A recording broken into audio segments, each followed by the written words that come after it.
आप जो पैनिक होकर डिसीजन लोगे तभी तो उनका फायदा होना है ना। स्टॉक ऊपर जाना है तो आपसे बिकवाएंगे, स्टॉक अगर नीचे जाना है तो आपसे खरीदवाएंगे। सिंपल सा लॉजिक है। जो इंसान ये लॉजिक भी नहीं समझ सकता, मुझे लगता है कि वो क्या मार्केट में पैसा कमाएगा यार। आपने मुझसे इतने स्टॉक पूछे हैं, ड्रीम फॉक्स 250 से बताता लेके आ रहा हूं कि भाई मत घुसना, अभी तुम्हारी पैंट उतार देगा स्टॉक। ये नहीं समझ में आ रही थी लोगों को, क्या कर सकता हूं बताओ। But has a massive growth potential. मैं इतना फोर्स देके बहुत कम स्टॉक्स के बारे में बात बोलता हूँ। स्टॉक भविष्य में क्या हो सकता है शायद आपको अंदाजा भी नहीं है। टेंशन सिर्फ वही लेनी है जहां पे आपकी एंट्री हो, और एक बार एंट्री सही हो गई दैट्स इट, पैसा अपने आप अकाउंट में आएगा यार। क्या बातें कर रहे हो।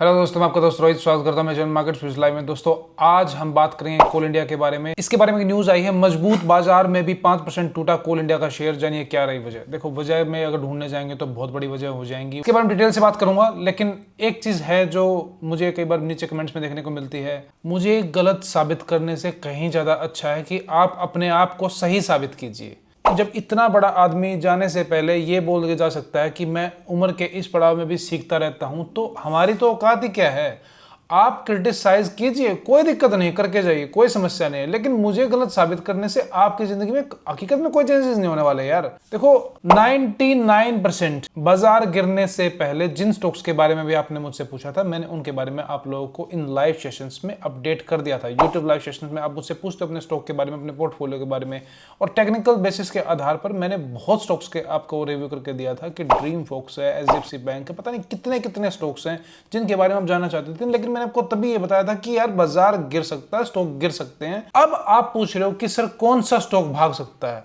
देखो यार, ये टेक्निकल बेसिस के आधार पे ही मैं आप लोगों को अपडेट करने की कोशिश करता हूं। हर प्लेटफॉर्म की अपनी मजबूरियां होती हैं, बहुत क्लियरली यहां पे नहीं बोला जा सकता है। आप जिस चीज का आंसर मुझसे लेना चाहते हैं वो आंसर आपको इशारों में ही समझना पड़ेगा। अब अगर 2-3 महीने पहले की बात करो तो आपने कितने स्टॉक्स के बारे में पूछा, मैंने बताया मगर भाई इनमें गड़बड़ हो सकती है। आज आप मुझसे पूछ रहे हो कि आगे बताओ। अब जब मैं ऐसे कोई स्टॉक आपके लिए लेके आता हूं कि भाई फ्यूचर में इसमें ग्रोथ पोटेंशियल है, इनमें अभी करेक्शन बाकी है, इसका टाइम अभी बाकी है, तो ये चीज भविष्य की बातें हैं, आज तो मैं आपको नहीं बता पाऊंगा। अगर मैंने कुछ आज बोल भी दिया तो उसको आज के आधार पे आप जज नहीं कर सकते हैं। रीजन उसका यही है क्योंकि भविष्य में जो घटित होगा तभी आप समझ पाएंगे कि यार जो बताया गया था वो सही था या गलत था। मैं फिर से वही बता दे रहा हूं, मुझे गलत साबित करने से कहीं ज्यादा अच्छा है कि आप अपने आप को सही साबित कीजिए हर बार हर स्टॉक में, तभी आप पैसा बनाएंगे। मेरी जेब पे या मेरे चैनल पे कोई फर्क नहीं पड़ रहा है। यदि आप पैसा बनाएंगे तो मुझे खुशी है, और अगर कुछ आपके पास एक्सट्रीम एक्सपीरियंस है तो कमेंट में जरूर लिख के जाइएगा। हो सकता है कि आपका स्टॉक ही हम पिक करें। इट्स अ यूट्यूब कम्युनिटी, अगर साथ में मिलजुल के काम करेंगे तो सबका फायदा है। बात कर लेते हैं कोल इंडिया के बारे में। देखो, न्यूज बहुत अंदर की न्यूज होती है, उसमें अपडेट करना इम्पॉसिबल है। अंदर खाते किसी कंपनी में क्या चल रहा है नहीं बता सकते हैं, लेकिन टेक्निकल एनालिसिस हर बाजार का, हर स्टॉक का आईना है।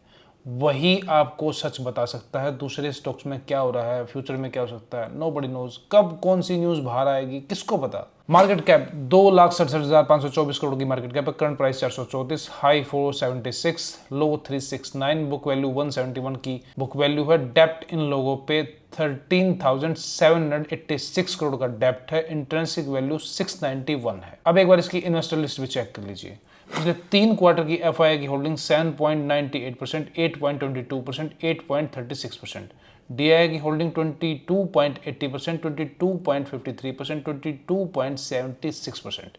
ये डीआईआई की होल्डिंग्स हैं। इन्होंने लिखी हुई थी, हमने देख ली। अब बात करते हैं कोल इंडिया के बारे में कि कोल इंडिया का शेयर भविष्य में क्या कर सकता है। ये दोस्तों डिस्क्लेमर है, बाइंग का डिसीजन सिर्फ आपका है। मैं सिर्फ आपको ये बता सकता हूँ कि स्टॉक में ग्रोथ पोटेंशियल है या नहीं है। Coal India isn't just a coal stock, could be a diamond stock. आपको लग रहा है कि आज स्टॉक 5% गिर गया। कोल इंडिया सिर्फ कोयला स्टॉक नहीं है, भविष्य में ये स्टॉक डायमंड स्टॉक हो सकता है। Growth potential, yes, extremely best growth potential stock, even though finger click potential stock. इस स्टॉक में फिंगर क्लिक ग्रोथ पोटेंशियल है। अब मेरे सब्सक्राइबर हो, मेंबर हो, तो अब जानते होंगे कि इसका मतलब क्या है, इस स्टॉक में क्या ग्रोथ पोटेंशियल है। आप शायद आज ये अंदाजा भी नहीं लगा पाएंगे कि इस स्टॉक में भविष्य में क्या ग्रोथ पोटेंशियल हो सकता है। आपने कितनी रिपोर्ट देखी होंगी, कितनी ही ब्रोकरेज फर्म्स की रिपोर्ट आती हैं, क्या बोलते हैं, ये गिरने वाला है, ये उठने वाला है, ये बाइंग रेटिंग है, ये सेल रेटिंग है, ये होल्ड रेटिंग है। क्या होता है? कभी हुआ है फायदा आज तक उनसे? कभी नहीं फायदा हुआ है, होगा भी नहीं।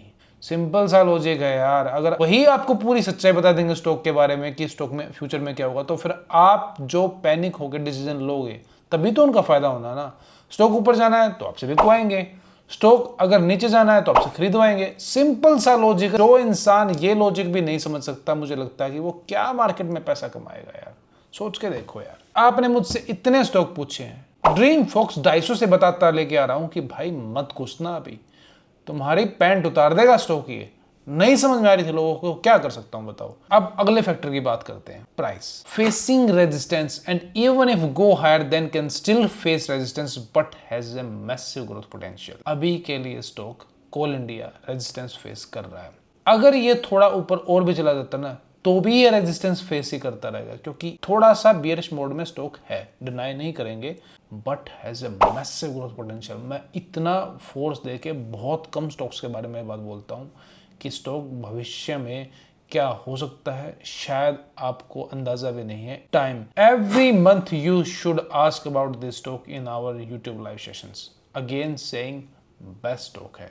आपको हर महीने इस स्टॉक के बारे में पूछने की जरूरत है कि सर कोल इंडिया में टेक्निकल्स चेंज हुए हैं या नहीं हुए हैं। इशारों की बात है, इशारों में समझ जाया करो। इस मंथ की यदि आप बात करोगे तो इस मंथ में अभी इसको दोबारा देखने की जरूरत नहीं है। मई मंथ में इसको दोबारा टेक्निकल एनालिसिस करेंगे इसका। याद रखो, सही स्टॉक में सही जगह एक बार एंट्री ले लो ताकि फिर आपको दोबारा कहीं पलट के देखने की जरूरत ना पड़े। आपने 100 रुपए पे कोई चीज ले ली है, अब स्टॉक 500 पे पहुंच गया, प्रॉफिट में तो आप हुई।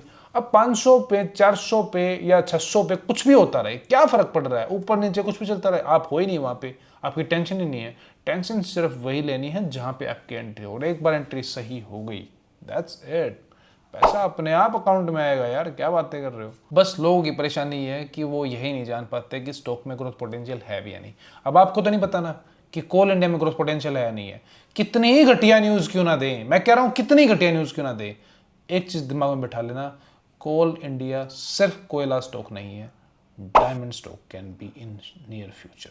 ध्यान रखना। और ये भविष्य की बात है, भविष्य में ही पता लग सकता है कि हमने क्या बताया है और क्या बता रहे हैं, तब जाके आप इन चीज़ों की अहमियत समझ पाएंगे। फिर से बता दे रहा हूं, मुझे गलत साबित करने से आपकी ज़िंदगी में कोई चेंजेस नहीं आने वाले हैं, ना ही आपका पोर्टफोलियो हरा होने वाला है। खुद पे काम कीजिए। कोशिश यही है दोस्तों कि गलत स्टॉक आपसे बचा दिया जाए और अच्छे स्टॉक आपकी बकेट लिस्ट में आ जाए। इस चैनल का सिर्फ और सिर्फ यही पर्पज़ है, दूसरा कोई पर्पज़ नहीं है। आपसे अगले वीडियो में। Bye, take care.